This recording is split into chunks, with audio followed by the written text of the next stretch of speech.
শেষ রাইতে উঠলে কি হয়? এই সময় আল্লাহ তাআলা প্রথম আসমানে তার রহমত নাজিল করেন। আল্লাহ তাআলা প্রথম আসমানে ডাকাডাকি শুরু করেন কি, হালমিন মুস্তাগফিরিন হালমিন মুবতালা আলা কাজা আলা কাজা, কেউ কি মাফ চাও আসো কিনা? হালমিন মুস্তারজিকিন, কেউ রিজেক্ট চাও আমার কাছে চাইতে পারো। কেউ কোনো বিপদে আসো কিনা, আমি তাকে ফাউআফিহে, আমি তাকে মুক্ত করে দেব। আল্লাহ কাজা আল্লাহ কাজা আল্লাহ তাআলা ডাকতে থাকেন। সুতরাং আমরা যারা সাহরি খাই, রমজানের আরেকটা শিক্ষা হচ্ছে যে এটা আমাদের একটা ট্রেনিং জীবনের, যে আমরা এই সাহরি খায়া, আমরা সাহরি খাই কি মুখ ধুইয়া না ধুইয়া?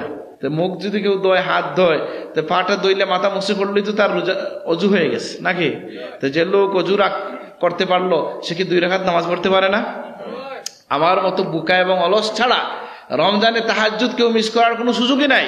আল্লাহ ব্যবস্থা করে দিছেন, আল্লাহ নবী ব্যবস্থা করে দিছেন যে আপনি একসাথে রোজাদারও হবেন, তাহাজ্জুদ গুজারও হয়ে যাবেন। আল্লাহ তুমি আমাদেরকে তৌফিক দান করো।